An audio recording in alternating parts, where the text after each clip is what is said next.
মুখটা যে ওটা আমরা সবুজ কালার, হালকা সবুজটাকে বেশি করে জল মিশিয়ে করে নিয়েছি এবং সেটাকে আমরা ডিপ সবুজটা দিয়ে ফিনিশিং আনার পরে ঠোঁটে লাল কালার করে নিয়েছি। করে নেওয়ার পরে সেই ঠোঁটটাকে যে কালো কালার রয়েছে সেটা দিয়ে ফিনিশিং আনার চেষ্টা করব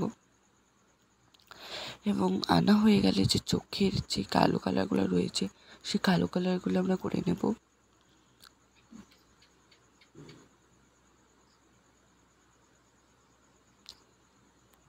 এবং ভেতরের লাল যে কালারটা থাকে সেটা করে নেব।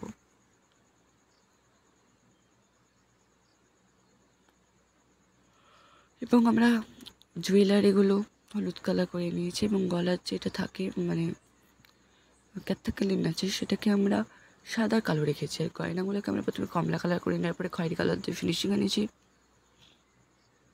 সেম পাশে নিচে জুয়েলারিগুলো করে নিয়েছি।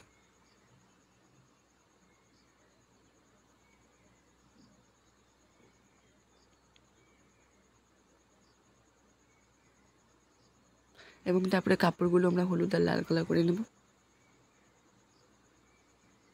উপরে আমরা বিভিন্ন কালার মিশিয়ে চূড়াটা করার চেষ্টা করেছি।